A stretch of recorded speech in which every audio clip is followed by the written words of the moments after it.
Assalamualaikum warahmatullahi wabarakatuh. Selamat apa nih? Selamat apa nih? Selamat malam. Kapan nih didengar? Selamat pagi kalau pagi. Kalau malam selamat malam. Saya rekodnya ini malam. Teman-teman semuanya semoga dalam keadaan sehat ya. Mohon maaf tadi siang sedang membuat bahan pembelajaran ini tiba-tiba mati lampu.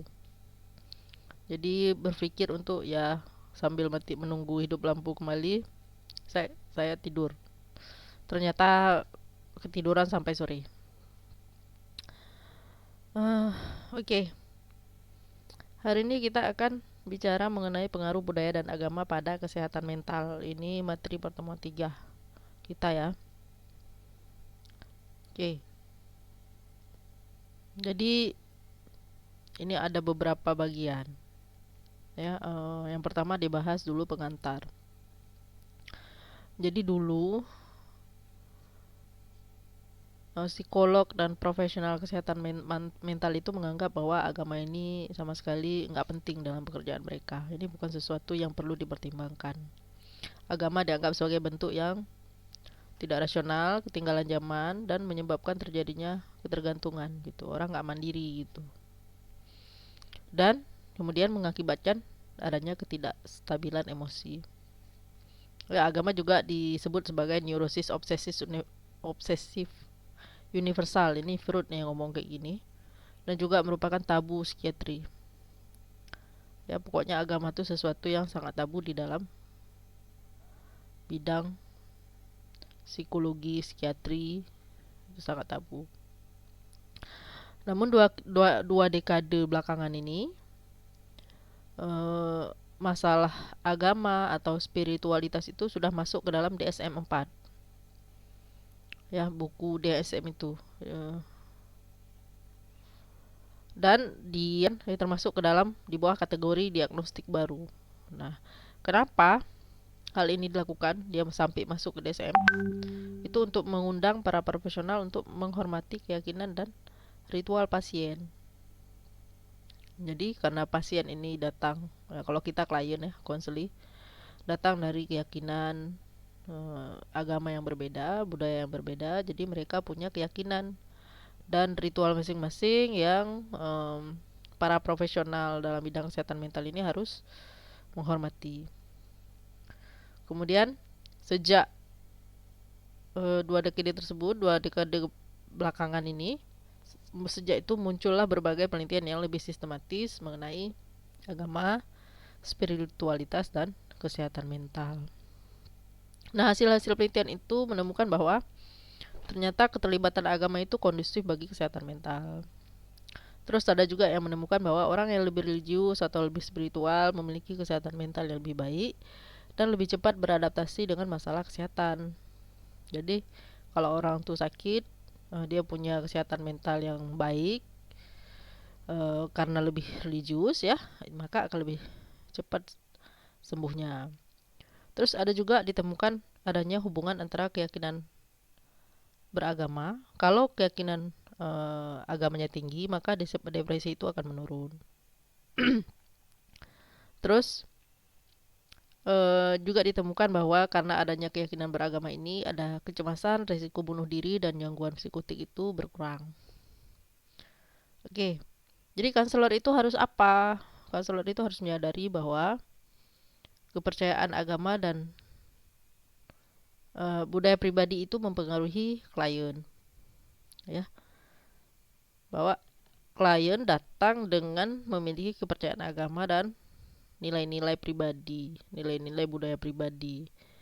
Dan dengan mempertimbangkan faktor-faktor ini akan mempengaruhi interaksi dengan klien dari berbagai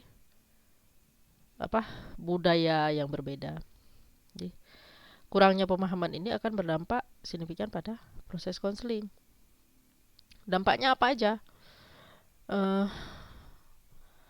Dampaknya itu bisa meliputi bahwa ada harapan klien terhadap konselor bahwa konselor itu memahami budayanya.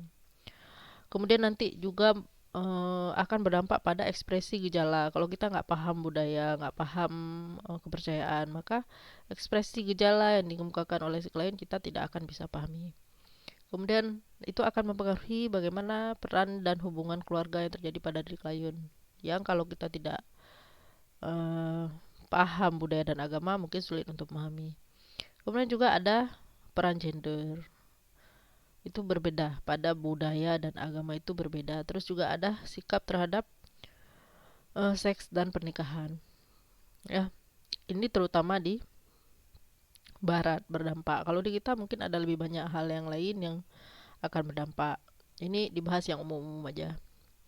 Terus konselor yang kurang aware tuh mungkin akan bias gitu. Kalau dia tidak paham akan masalah-masalah budaya ini, maka dia mungkin akan mengalami bias dan juga tidak dapat berbicara dalam bahasa klien, ya, sehingga akan memungkinkan terjadinya lebih banyak kesalahpahaman yang kemudian menyebabkan adanya dilema etika. Kemudian akan ada masalah praktik dan masalah dalam komunikasi. Kalau bagi klien apa? Penafsiran klien akan jadi negatif gitu. Nah, ini bagian kedua. Apa dampak keyakinan agama pada kesehatan mental muslim? Nah, bagi keluarga muslim itu, bagi masyarakat muslim itu, keyakinan agama itu berdampak pada kesehatan mental individu, keluarga, dan komunitas. Ya, ini keyakinan ini dianggap sebagai keyakinan agama ini ya, dianggap sebagai komponen sentral identitas yang kemudian menyebabkan adanya eksklusi sosial komunitas. Ya, kemudian eksklusi ini apa? Ada pengelompokan sosial dari komunitas. Ada penerimaan dan penolakan, ya, ada stigmatisasi, ya, bukan stigmatisasi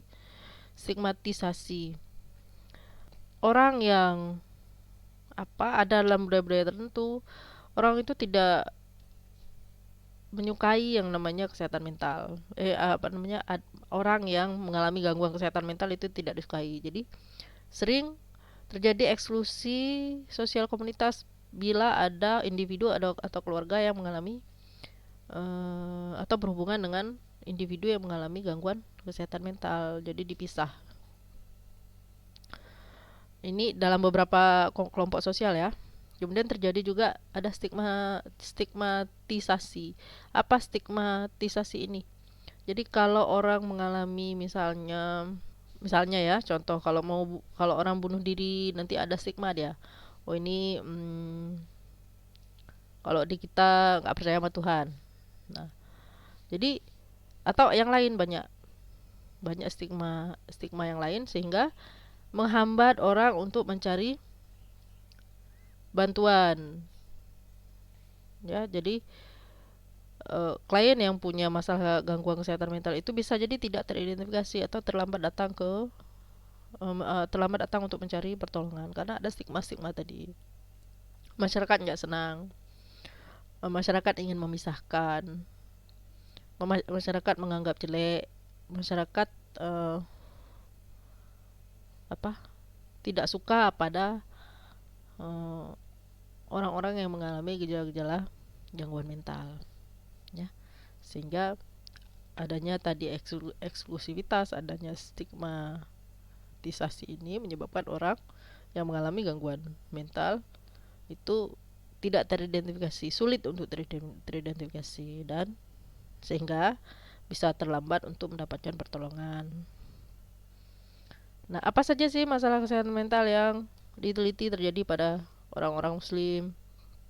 Ya, kalau pada kelompok minoritas itu ada ya, di negara-negara yang muslimnya minoritas itu yang terjadi adalah masalah diskriminasi agama, budaya, dan etnis. Sementara di banyak negara informasi tentang kesehatan mental muslim ini penelitiannya tidak dilakukan dengan baik. Jadi kurang informasinya.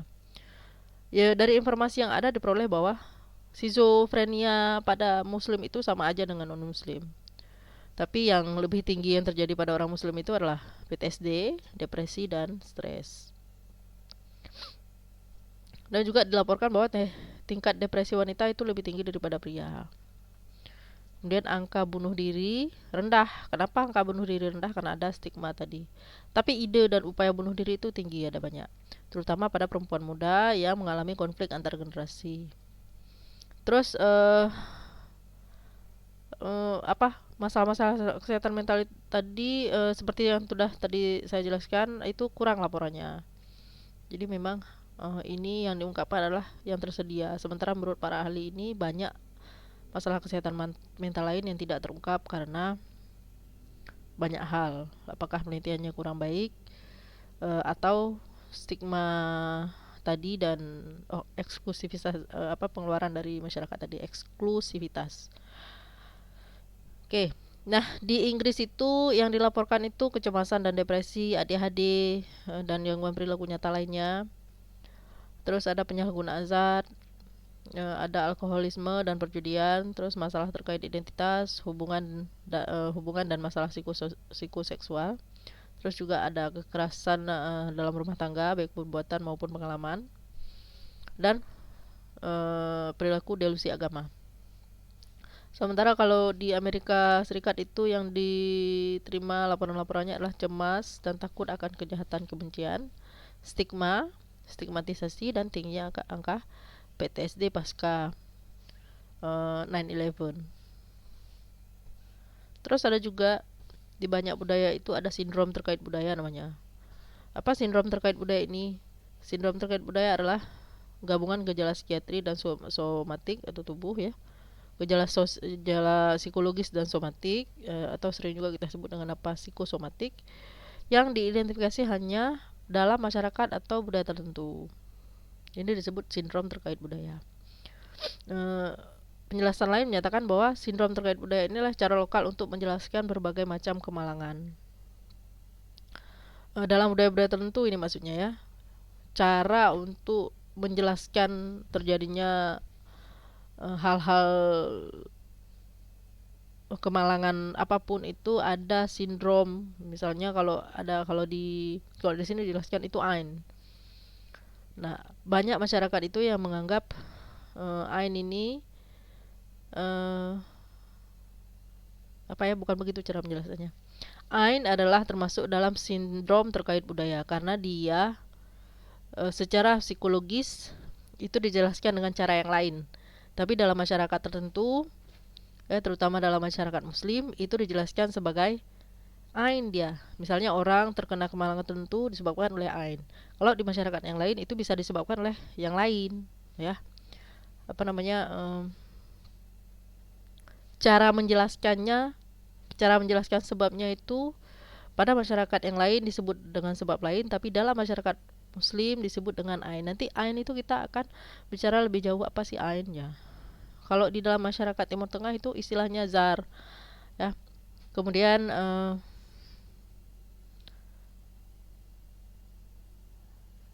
ini zar ini nggak tahu di mana, saya juga nggak tahu apa artinya. Ini sindrom terkait budaya di masyarakat Timur Tengah dan Afrika. Terus kalau di anak benua India itu ada sindrom DHAT dan sindrom kerasukan. Terus di Malaysia, Filipina itu ada amuk koro latah. Nah, ini yang dilaporkan sebagai sindrom terkait budaya. Di kita mana? Nah, ini seperti yang tadi kasus tadi, kita mungkin tidak melaporkan sindrom-sindrom khusus. Jadi ya kan memang orang yang mengalami gangguan kesehatan mental di Indonesia juga jarang terlaporkan gitu apa penyakit-penyakitnya. Sehingga jarang dapat dijelaskan. Nah, kalau di Indonesia kan banyaknya hal-hal yang umum ya, tidak tergolong ke dalam masalah gangguan psikologis yang berat yang dilaporkan. Kalaupun ada banyak kasus yang berat tapi tidak dilaporkan dengan penelitian yang bagus sehingga laporannya itu nggak ada. Oke. Terus bicara lagi masalah stigmatisasi. Stigma adalah masalah kesehatan mental yang menjadi penghalang utama bagi individu atau keluarga dalam mencari pertolongan.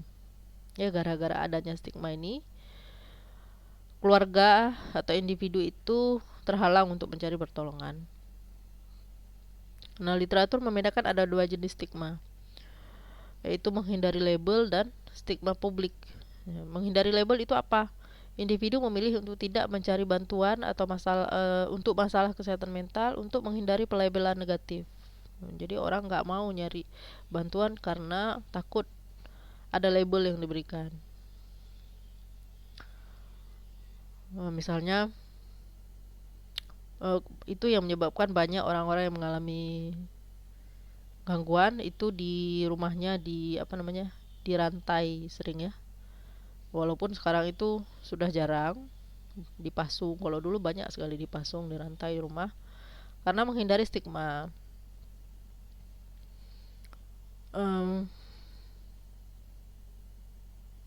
Jadi kita mungkin sekarang dalam dunia yang modern ini nggak dipasung lagi, tapi ya udah dibiarin, ya, nggak dibawa ke rumah sakit. Nah, tapi ada juga memang yang dibawa, tapi masih sedikit sekali ya menurut laporan. Nanti boleh dicarilah laporan-laporan tentang apa kasus-kasus gangguan jiwa di Aceh.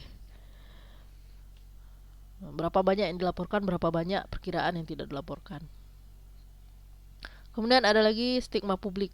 Stigma publik adalah prasangka dan diskriminasi yang terjadi ketika anggota masyarakat mendukung stereotip tentang masalah kesehatan mental. Jadi ini lebih apa namanya? Lebih besar pengaruhnya gitu ya, stigma publik. Stigma publik ini kalau ada orang yang mendukung stereotip tertentu tentang masalah, misalnya wajar mengalami gangguan kesehatan misalnya. Nah, ini bisa terjadi bahwa dia diklaim negatif oleh masyarakat. Nah, ini disebut dengan stigma publik. Di kita apa ada tentang stigma publik itu nanti boleh Anda cari tahu. Di masyarakat Anda ada nggak yang namanya stigma publik? Ya, jadi gara-gara adanya untuk menghindari label kejiwaan ini, individu sering memilih untuk tidak menghubungi klinik atau profesional kesehatan mental. Ya, mereka menghindari diagnosis dan menghindari perawatan kesehatan mental. Jadi ini bukan karena takut nanti dikasih label oleh masyarakat. Nah, keluarga atau individu sendiri walaupun merasa mengalami gangguan kejiwaan itu, mereka menghindari untuk didiagnosis oleh orang-orang yang ahli ini tadi. Ya, jadi keluarga merahasiakan masalah kesehatan mental anggota untuk menyelamatkan muka, menjaga kehormatan keluarga, dan menghindari rasa malu, prasangka, dan diskriminasi.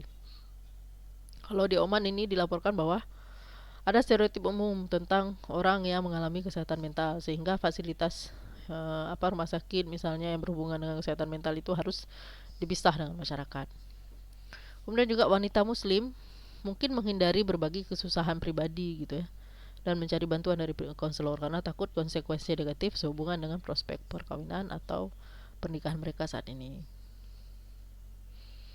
Nah, ini juga sebuah penelitian, ada banyak penelitian yang dilakukan ya. Misalnya dalam sebuah penelitian terhadap keluarga Pakistan di Inggris, tidak ada peserta yang melaporkan bahwa mereka akan mempertimbangkan untuk menikah dengan orang yang mengalami masalah kesehatan mental. Jadi kalau ditanya mau nggak menikah dengan orang yang memiliki kesehatan mental, nggak ada yang jawab ada mau gitu ya. Terus hanya setengah yang menyatakan kesediaan untuk bersosialisasi dengan orang tersebut. Dan kurang dari seperempat melaporkan bahwa mereka akan mempertimbangkan hubungan dekat. Jadi nggak mau bersosialisasi, cuma setengah yang mau sosialisasi. Terus seperempat yang mau mempertimbangkan hubungan dekat. Yang lain nggak mau berhubungan sama sekali dengan orang yang memiliki masalah kesehatan mental.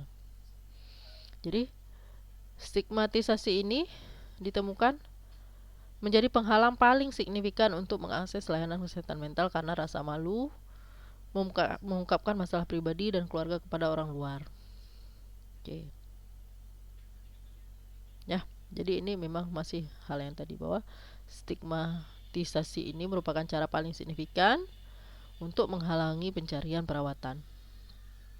Oke, kemudian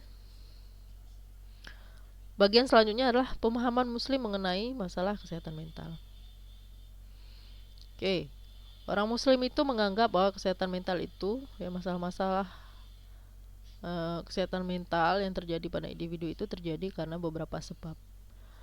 Ya, ini ada hasad orang lain atau ain, ya, atau disebut juga kadang-kadang mata jahat, evil eye, ya, kalau dalam bahasa Arab ain. Ini merupakan hasad, kedengkian orang lain. Ya, rasa dengki orang lain itu bisa menyebabkan penyakit pada diri individu. Terus ada juga kerasukan jin atau setan.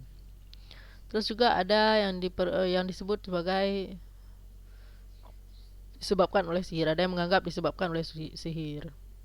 Ya, ada juga orang yang menganggap bahwa masalah kesehatan mental itu merupakan cara untuk menebus dosa. Dia merupakan ujian atau cobaan dari Allah. Ada juga yang menganggapnya sebagai hukuman.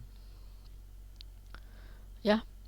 Terus ada sebab-sebab tidak mencari pertolongan karena hal yang tadi itu. Ada orang yang percaya bahwa penyakit dapat membersihkan tubuh sehingga orang nggak nyari pertolongan gitu ya. Jadi karena pahala lebih besar jika penderitaan ditanggung dengan kesabaran dan doa, jadi mereka tidak mencari bantuan. Kemudian juga penyakit merupakan peristiwa positif yang menyucikan tubuh, jadi nggak perlu cari bantuan. Terus juga menjadi penembusan atas dosa-dosa. Ini adalah sebab-sebab orang tidak mencari pertolongan atas gangguan kesehatan yang dialami. Nah, ada juga orang yang menganggap bahwa penyakit yang berhubungan dengan kesehatan mental ini bukan sebagai akibat supernatural. Ya, maksudnya itu bukan ada hubungannya sama jin gitu. Nggak ada hubungannya dengan sihir, ya. Ini Ibnu Sina itu dilaporkan mengatakan bahwa kesehatan mental bukan berasal dari roh jahat. Jadi ada yang menganggap bahwa apapun yang terjadi pada diri mereka, ya, penyakit-penyakit yang terjadi itu merupakan kehendak Tuhan. Dan kemudian ada yang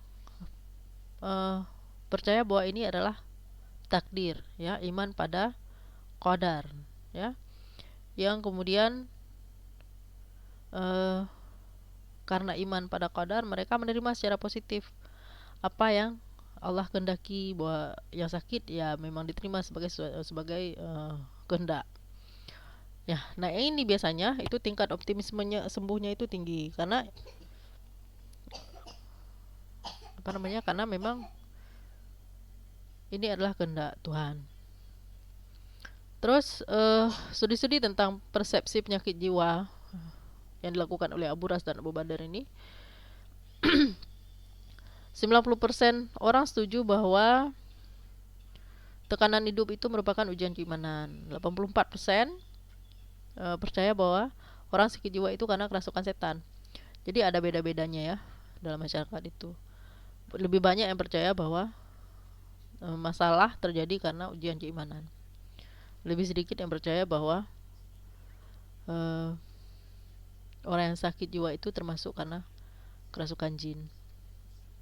Kemudian ada juga ditemukan bahwa anggapan orang tentang penyebab supernatural lain yaitu ada ilmu hitam, terus juga ada ain tadi, ya, ada jimat. Jimat kalau nama lainnya jimat tanda, ya. Ada perhiasan, maksudnya dimasukkan ke dalam ritual-ritual, benda-benda ritual gitu ya, benda-benda perhiasan. Doa, kemudian juga ada ritual yang digunakan untuk mengalihkan kecemburuan dan iri hati. Ini tadi mungkin masuk ke dalam sihir, yang terakhir ini masuk ke dalam sihir, ya. Dari jimat, tanda, doa ini masuk ke dalam sihir. Oke. Nah, ada lagi orang yang menganggap bahwa kesehatan mental itu, yang pertama, orang tidak sehat mental itu terjadi karena penyimpangan dari Tuhan dan prinsip-prinsip Islam.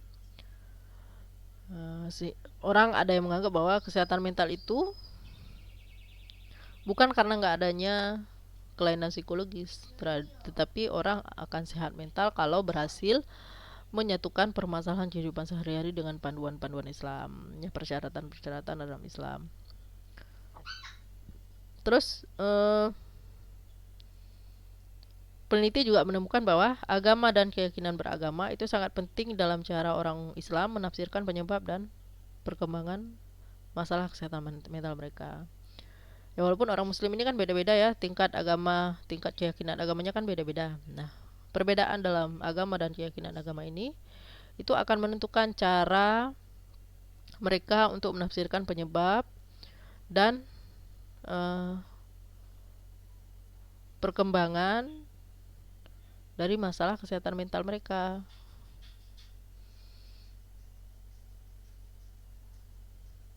Nah, ini peneliti-peneliti lain nih menemukan bahwa ada orang yang menganggap bahwa penyakit jiwa bermula dari keraguan atau ketidakpastian tentang ajaran Islam, serta akibat langsung dari tindakan yang bertentangan langsung dengan ajaran Islam. Ya. Kemudian ada juga yang menemukan bahwa depresi disebabkan oleh kelemahan spiritual dan ketidakmampuan untuk percaya pada Tuhan, atau kegagalan untuk hidup selaras dengan universalitas Tuhan. Nah, ini anggapan orang ya, anggapan peneliti ini menemukan anggapan orang. Sementara kalau ditemukan juga oleh Yosef dan Diana, ulama Muslim itu lebih menekankan bahwa kalau ada sakit mental itu pasti penyebabnya itu penyebab agama. Ya, namanya juga ulama ya, pasti menyatakan bahwa penyebab terjadinya masalah kesehatan mental itu adalah sebab agama. Ya, ketimbang ulama Kristen, lebih banyak ulama Muslim yang mengkaitkan antara penyakit mental ini dengan masalah agama.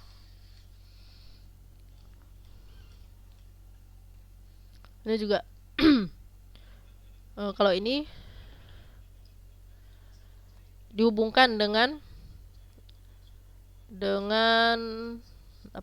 dihubungkan dengan pemahaman-pemahaman psikologi terdahulu ya, bahwa tekanan psikologis menyerupai hilangnya kontak dengan kesadaran kolektif ya, bagi yang mempelajari Jung ya. Jadi hilangnya kontak dengan kesadaran kolektif itu menyebabkan penyakit mental ya. Itu kalau Jung bilangnya ini sama, cuman Jung di dalam psikoanalitik, terus Erikson dalam teori psikososial. Jadi kalau orang hilang kontak dengan kesadaran kolektif, maka akan timbul penyakit penyakit mental. Jadi krisis datang dari perasaan terasing dari budaya yang diidentifikasikan dengan seseorang. Jadi krisis batin itu datang kalau orang itu merasa terasing dari budaya yang dia yakin dia punya, terus dia hilang dari budaya itu, berkurang nilai-nilai budaya itu dalam diri dia, maka akan datang krisis. Ya, misalnya apa? Misalnya kita menganggap bahwa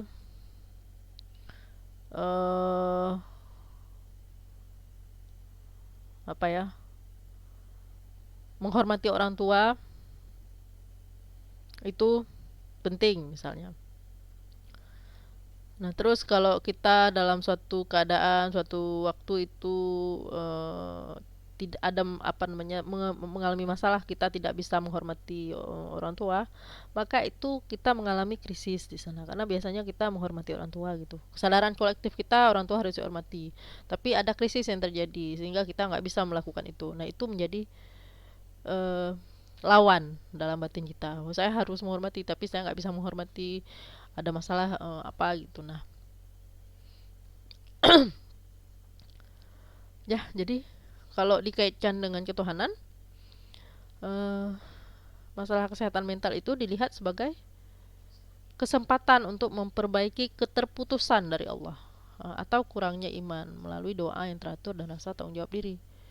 Jadi karena orang terputus dari kesadaran kolektifnya, kalau dalam Islam itu kesadaran kolektifnya itu iman ya, kepercayaan pada Tuhan. Maka adanya kesehatan mental ini dilihat untuk kesempatan memperbaiki itu tadi.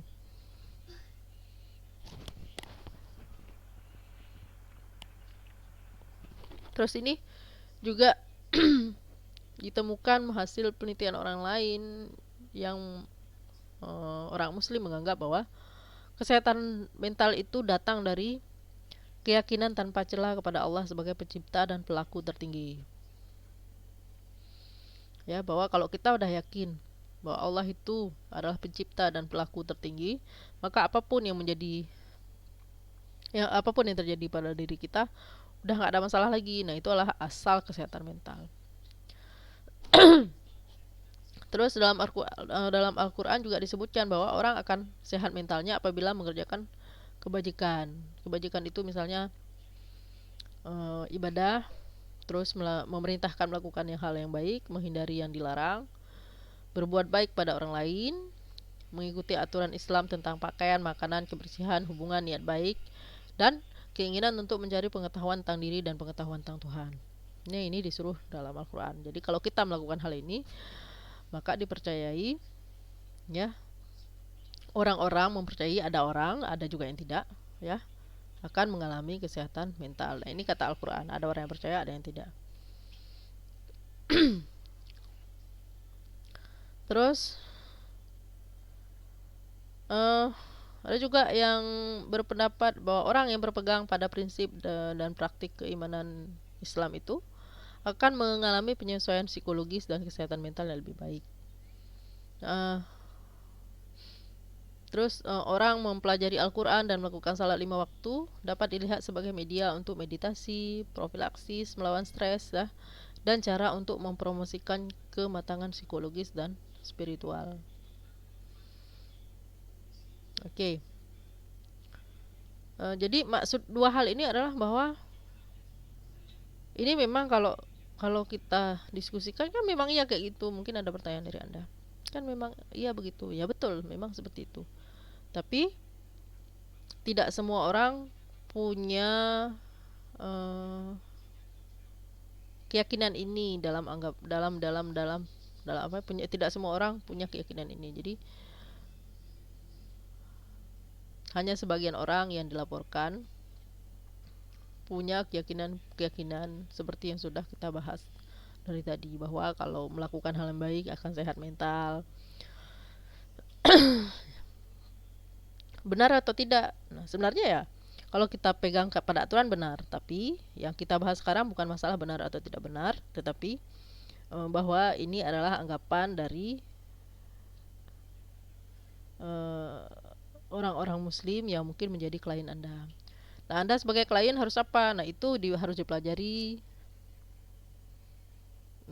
sendiri sebagai apa namanya ya, keimanan diri sendiri. Ya, keimanan diri kita sendiri itu tidak ada hubungannya dengan materi kita hari ini. Ini adalah yang kita sampaikan hari ini adalah kumpulan pendapat-pendapat orang yang telah diteliti oleh para ahli yang kemudian diceritakan kembali kepada kita.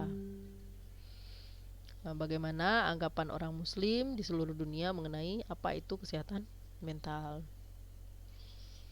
Nah, ini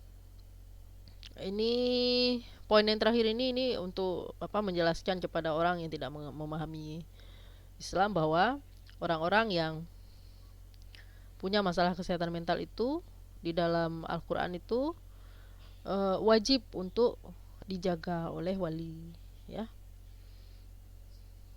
Kemudian kita bahas mengenai kerasukan dan penyakit ain. Ini kenapa diberi poin khusus dia? Karena dalam Islam banyak penyakit itu memang diasosiasikan dengan hal ini tadi, kerasukan dan penyakit ain. Jadi katakan bahwa ada masalah fisik dan psikologis tertentu yang memang disebabkan oleh pengaruh jin, makhluk spiritual yang hidup di alam gaib, ya. Dan ini memang disebutnya dalam Al-Quran dan Sunnah. Jadi muslim wajib untuk menyadari bahwa ada hal ini memang ada, bahwa ada ain, ada pengaruh jin. Nah, terus dibahas sedikit bahwa jin itu sama dengan manusia pada beberapa hal. apa yang sama, bahwa dia punya kehendak yang bebas, sama seperti manusia. Bebas memilih mana yang benar dan mana yang buruk. Ya, mana yang benar salah, baik buruk, dia bisa pilih. Dia punya kebebasan untuk memilih, sama seperti manusia. Dan juga jin dan manusia itu sama, dia sama-sama bertanggung jawab atas tindakannya, sama-sama bertanggung jawab atas pilihannya tadi. Terus jin juga ada yang taat pada Tuhan dan ada yang tidak. Terus dia juga bisa makan, ya, dan juga berkembang biak, sama seperti manusia. Hanya saja dia dunianya beda dengan dunia manusia. Jin itu kalau dalam apa namanya ya, dalam artinya sendiri itu, artinya itu tidak terlihat. Makanya dia dikatakan bahwa dia punya dunia lain gitu, karena dia memang tidak terlihat. Manusia itu sebenarnya pada hakikatnya tidak akan bisa melihat jin, karena dia memang punya dunia yang berbeda. Nah, jadi jin itu tidak memiliki kualitas ketuhanan. Misalnya disebut sebagai maha tahu, maha melihat, itu nggak punya dia. Jadi kalau kita menyebut jin itu punya kualitas ketuhanan itu, maka itu bertentangan dengan akidah Islam. Terus permohonan pada jin dalam bentuk sholat, apa namanya, sembahyang pada jin ya, atau membawa jimat, atau melakukan apa namanya, menyembah sesuatu apapun selain Allah, ini dianggap sebagai syirik. Ya, dosa besar dalam Islam jika dilakukan dengan sengaja.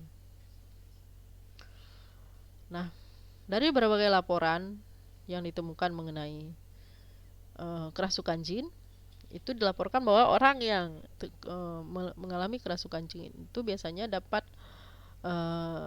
menyebabkan kejang dan berbicara dalam bahasa yang tidak dapat dipahami. Maksudnya biasanya dia nggak pernah ngomong bahasa Inggris, tiba-tiba dia bisa ngomong bahasa Inggris misalnya, atau bahasa-bahasa lain yang dia nggak bisa paham sebenarnya, tidak belajar, tapi karena kerasukan jin dia mengalami hal ini.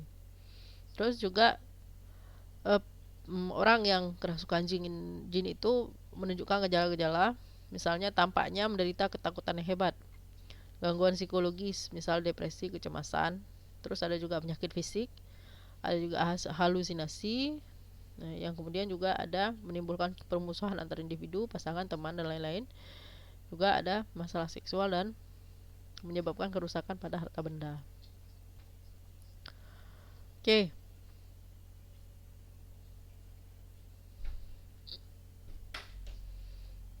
Perilaku ini ya, perilaku kerasukan jin ini boleh, kalau orang dalam kesehatan mental boleh saja diartikan sebagai gejala dari berbagai gangguan jiwa. Nah, ain dan kerasukan itu dilaporkan terjadi dalam banyak budaya, sehingga disebut sebagai fenomena universal. Ya, bukan cuma di salah satu budaya, di mana saja ada. Terutama kerasukan roh yang memang diakui dalam berbagai budaya. Kalau ain mungkin terbatas dalam budaya orang Islam saja, dan itu pun terbatas dalam budaya tertentu yang dipercaya. Maksudnya dipercayai ya, diyakini. Terjadi ya memang terjadi, tapi orang percaya atau tidak itu hanya budaya tertentu yang percaya. Ya, kerasukan roh diyakini. Ya, kerasukan roh itu apa? Keyakinan kerasukan roh itu dipercaya adalah keyakinan bahwa roh dapat memasuki orang yang hidup, memasuki orang itu dan merasuki orang itu dan mengendalikan apa yang dia katakan dan dia lakukan. Ini kerasukan roh. Kemudian ain adalah ketakutan akan pengaruh jahat melalui orang lain. Nah, ain ini nyata adanya karena dia memang diakui dalam Al-Quran. Al-Falaq ayat 5.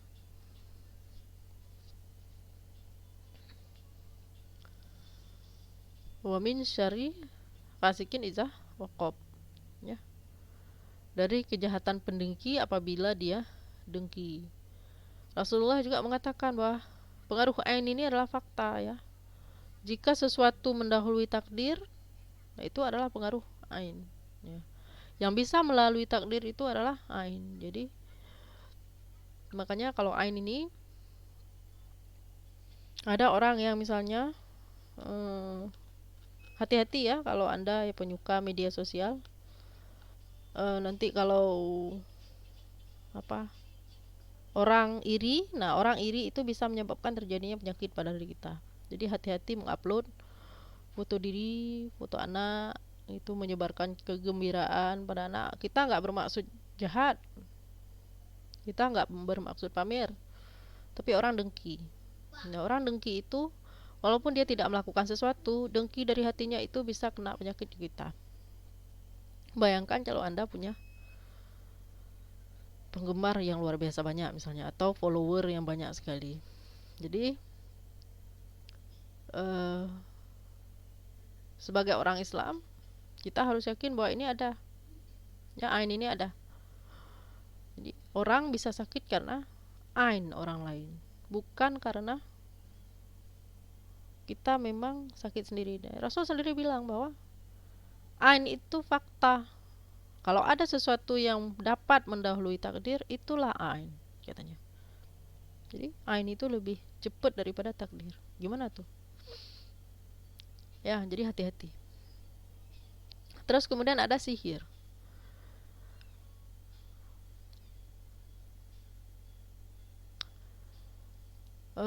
Sihir dan ilmu sihir itu dihasilkan dari kontak dengan jin, ya, itu ada dalam Islam. Kemudian sihir adalah kata yang mengacu pada sesuatu yang tersembunyi, ya. Itu nyata dan ada jenis santet yang dapat mempengaruhi orang secara psikis dan jasmani sehingga menjadi sakit dan meninggal atau suami istri terpisah. Ya, ini ada, memang sihir ada. Ini adalah tindakan jahat dan sebagian besar hanya dicapai dengan cara mengasosiasikan orang lain dengan Tuhan dan mendekati kaki tangan setan. Nah, terus kita perlu apa sih kita dalam sebagai konselor, sebagai profesional yang lain dalam bidang kesehatan mental itu perlu mempertimbangkan laporan-laporan ini sebagai suatu diagnosis psikologis, ya. Karena memang keyakinan pada kerasukan roh dan mata jahat ini adalah umum dalam komunitas muslim dan Asia.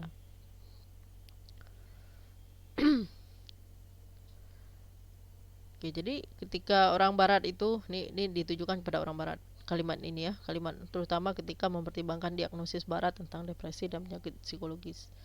Jadi karena di barat mereka jarang mendeskripsikan depresi atau penyakit psikologis lainnya itu dengan kerasukan roh atau ain. Makanya kalau ada, karena di Amerika, di Inggris sendiri itu ada berbagai populasi orang Asia, maka konselor di sana itu harus tahu ini, gitu ya. Nah, kita juga kita harus tahu juga bahwa ada orang yang menganggap sesuatu itu kerasukan roh dan karena ain, gitu. Walaupun kita tidak perlu mengambil tindakan khusus tentu untuk mengatasi hal ini, gitu. Ya, jadi artinya konselor bukan harus bisa mengatasi ini, ya, bukan itu tujuannya. Tapi konselor adalah harus paham bahwa ketika orang mengatakan dia kerasukan, ya, berarti ini bisa jadi. Jadi kita bisa melakukan pemeriksaan lebih lanjut mengenai apakah benar atau tidak, begitu. Ya kan, tugas kita bukan menilai betul tidak kejadiannya. Tugas kita sebagai konselor adalah untuk mendengarkan apa yang terjadi pada klien. Kadang-kadang mereka, kalau kita konselor ini memang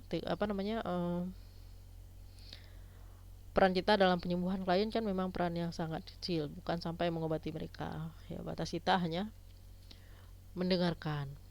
Nah, nanti mungkin Anda dapat melakukan rujukan. Tapi yang penting adalah bahwa ketika mencatat kasus-kasus, kita jangan sampai ignore, gitu. Jangan sampai kita menolak sama sekali yang dikatakan oleh klien mengenai kerasukan ini. Wajib dicatat kalau misalnya dia mengatakan bahwa saya mengalami kerasukan atau segala macam. Nah, karena ini memang mereka percayai, maka di dalam catatan kita harus menulis hal ini walaupun kita tidak mampu menangani nanti misalnya masalah-masalah ini. Kemudian ya, kedua, konsep kepemilikan jiwa dan sihir ini harus dipertimbangkan. Nah, ini sama seperti yang saya katakan tadi. Kita harus timbang, ya, untuk memahami pengaruh budaya terhadap kesehatan mental. Karena Banyak etnis minoritas dari anak benua India, Afrika, Timur Tengah yang percaya bahwa hal-hal yang ini tadi, kerasukan dan sihir itu bisa mempengaruhi kesehatan mereka. Ini penelitian yang lain yang diceritakan di sini bahwa dalam studi tentang keyakinan tentang jin, ilmu hitam dan ain di masyarakat muslim di Inggris, Khalifa melaporkan bahwa ada 80% partisipan yang percaya bahwa jin mereka percaya pada jin, dan hampir setengah dari mereka percaya bahwa jin dapat menyebabkan masalah kesehatan fisik dan mental pada manusia. Ya, ada juga pertemuan dari Dane ya. Ada juga ini penelitian Khalifa bahwa perempuan itu lebih percaya pada jin daripada laki-laki. Nah, terus pada dua hal yang berbeda ini kita mau bilang apa? Apakah dia jin atau mental atau masalah kesehatan mental gitu. Oke. Nah, ini secara teoritis dulu bahwa kerasukan itu tidak diakui sebagai diagnosis psikiatris atau medis oleh DSM-5. Kan yang terbaru itu DSM-5. Sekarang nggak tahu apa udah ada DSM-6 atau bagaimana.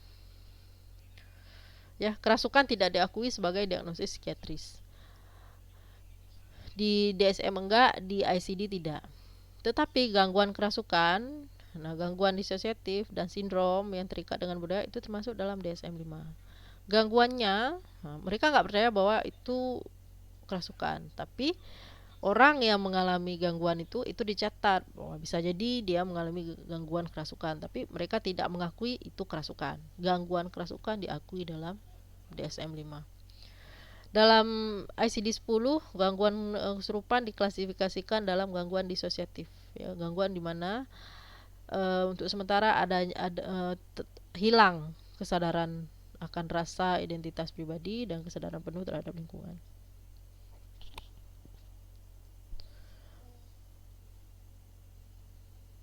Jadi kerasukan itu hanya bisa terjadi dia involuntary. Dan dalam situasi agama itu sebenarnya sesuatu yang tidak diterima ya, bukan sesuatu yang diterima. Secara budaya dia dianggap tidak baik, secara agama juga dianggap tidak baik. Ya.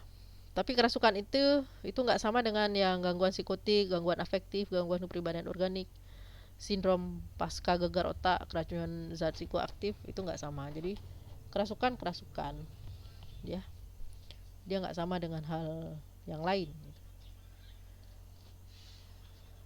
Nah, gejala psikologis paling umum yang disebabkan oleh ketiga hal tadi, ain, sihir, dan kerasukan jin itu termasuk kecemasan, insomnia, sulit tidur ya, keterasingan, terus juga ada hiperaktif, gangguan psikotik, kesadaran yang berubah, terus juga ada gerakan abnormal, kemudian ada keluhan somatik, obsesi, dan ketakutan akan penyakit berkembang. Nah, implikasinya bagi konselor apa ini, kayak dari tadi udah kita bahas nih. Implikasinya bagi konselor lah keyakinan budaya dalam hal kerasukan dan nampak sihir atau mata jahat tadi atau ain tadi itu mempengaruhi interpretasi gejala mental. Interpretasi siapa? Interpretasi klien tentu. Jadi klien itu menginterpretasikan, mungkin saja menerjemahkan penyakit-penyakit mental mereka karena tiga hal tadi.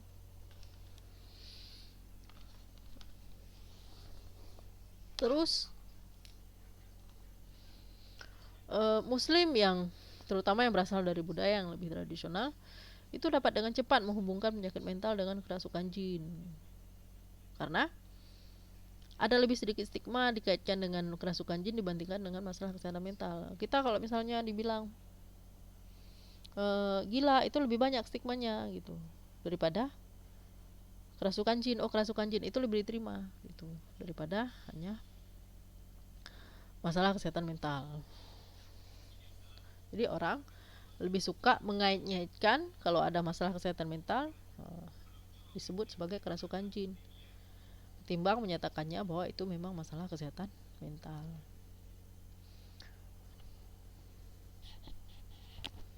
Terus dalam banyak kasus gejalanya itu berkaitan dengan masalah kesehatan mental, memang bukan masalah akibat akibat jin. Terus juga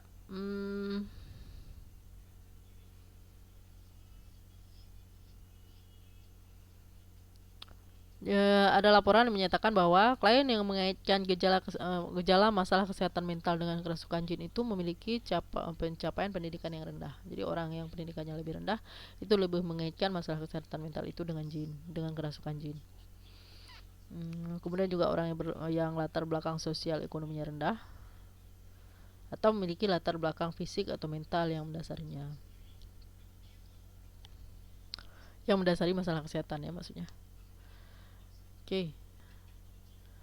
Terus dalam kenyataan klinis, baik masalah kesehatan mental maupun kerasukan jin memiliki gejala yang sedikit berbeda dan penyebab yang sangat berbeda. Akan tetapi dalam beberapa kasus penting untuk dicatat bahwa gejala kerasukan jin bisa tumpang tindih dengan gejala masalah kesehatan mental lain. Ya. Jadi boleh jadi nanti dilihatnya sebagai suatu hal yang sama. Misal adalah umum bagi orang untuk mengacaukan gangguan disosiatif, skizofrenia, dan kerasukan jin. Ya kenapa kok bisa bisa disebut sama tadi kan? Menurut Hussein, perbedaan klasifikasi adalah hasil dari pembedaan halus antara gejala, penyebab, dan hubungan dengan aktivitas supernatural. Misalnya gangguan disosiatif dikacaukan dengan skizofrenia karena aspek delusinya. Orang skizofrenia kan delusi, sementara orang yang aspek disosiatif ini juga delusi dia. Ya, yang diartikan sebagai disosiasi. Sehingga skizofrenia dapat disalahartikan dengan kerasukan jin, terutama karena referensi ya, karena orang yang mengatakan gitu, walaupun tidak ada aktivitas supernatural dalam pengalaman pasien skizofrenia, maksudnya nggak ada jinnya gitu. Jadi tapi sering diasosiasikan ke sana. Nah, perbedaan di sini jelas karena dalam kasus kerasukan jin seringkali tidak terdapat bukti fisik yang jelas, tidak seperti skizofrenia. Jadi ada delusi, halusinasi, obsesi, kompulsi, kecemasan, ketakutan, ledakan amarah, kepribadian janda, disosiasi, rasa tidak enak badan yang berkepanjangan, perilaku tidak menentu, perilaku histeris, emosi yang berubah, kebingungan dan masalah ingatan mungkin merupakan gejala dari kedua masalah kesehatan mental dan kerasukan jin. Maksudnya ini bisa jadi semua hal tadi itu merupakan tanda dari kedua hal ini. Bisa jadi dia masalah mental, bisa jadi dia kerasukan jin. Namun gejala yang paling umum tentang kerasukan jin adalah berpaling dari Islam. Ini nggak sholat, nggak nyaman dengan bacaan Al-Quran, berpikir buruk tentang Allah atau Islam, masalah tidur yang sangat menyusahkan seperti mimpi buruk yang sangat buruk, atau perubahan fisik tanpa penyebab medis ya. Seperti misalnya masalah memar yang tidak dapat dijelaskan. Nggak tahu, memar ada tapi nggak tahu kenapa. Tidak dapat dia, maksudnya bukan nggak tahu kenapa. Nggak ada, memang nggak ada sebab fisiknya. Nah ini sudah pasti merupakan gejala kerasukan jin. Kalau yang tadi itu bisa jadi dia kerasukan jin, bisa jadi dia kesehatan mental. Oke, habis. Nah ini kesimpulan dari materi hari ini adalah bahwa ada berbagai masalah kesehatan mental yang dialami masyarakat muslim, dan konselor harus menyadari bahwa selain hal yang dipelajari dalam materi-materi umum penyebab masalah kesehatan mental, masyarakat muslim mempercayai bahwa ada hal-hal yang menyebabkan kesehatan mental, hilangnya kesehatan mental atau baiknya kesehatan mental, yang mungkin berbeda dari hal-hal yang kita pelajari, misalnya yang Anda pelajari dalam mata kuliah kesehatan mental. Nah, ini kan sisi yang dilihatnya sisi agama. Baik, apakah itu benar atau tidak? Nah, itu bukan kita yang menentukan, tapi balik lagi ke keimanan orang. Nah, bagi keimanan, kalau kita seorang muslim, sebagai seorang muslim tentu harus meyakini ini. Tapi sebagai konselor, nah itu balik lagi ke diri kita masing-masing. Apakah kita konselor siapa? Konselor muslim atau bukan konselor muslim? Baik, itu saja materi yang dapat saya sampaikan hari ini, malam ini ya. Semoga dapat dipahami. Nanti kalau ada pertanyaan silahkan ditanyakan di grup. Mohon maaf sekali lagi karena tadi siang saya tidak masuk. Semoga materi video ini lebih bermanfaat ya, lebih jelas. Mungkin karena kalau kita dengan Zoom suara bisa putus-putus atau bagaimana. Nah, untuk diskusi selanjutnya bisa chat saja di WA, atau kalau misalnya susah ngomong bisa VN, bisa voice note. Jangan lupa e-learning, kesimpulan ya di e-learning. Batas pengumpulan e-learning itu selalu setiap minggu, sebelum minggu pertemuan selanjutnya. Ini dikerjakan sebagai catatan Anda, karena daripada lupa semua nanti mending ada yang dicatat. Ya, proses dari pemahaman akan materi. Jadi mending kita buatkan ke dalam kesimpulan masing-masing agar pemahaman hari ini itu tercatat. Jadi nanti bisa dilihat kembali pada catatannya di e-learning. Atau Anda kumpulkan sendiri hasil sebelum Anda submit di e-learning. Baik, sampai ketemu minggu depan. Mudah-mudahan minggu depan kita bisa masuk seperti biasa. Saya juga akan usahakan bikin video lagi. Mudah-mudahan tidak ada masalah ya. Tapi kalau tidak juga sempat bikin video, kita akan kuliah seperti biasa. Baik, sampai ketemu lagi. Saya akhiri. Assalamualaikum warahmatullahi wabarakatuh.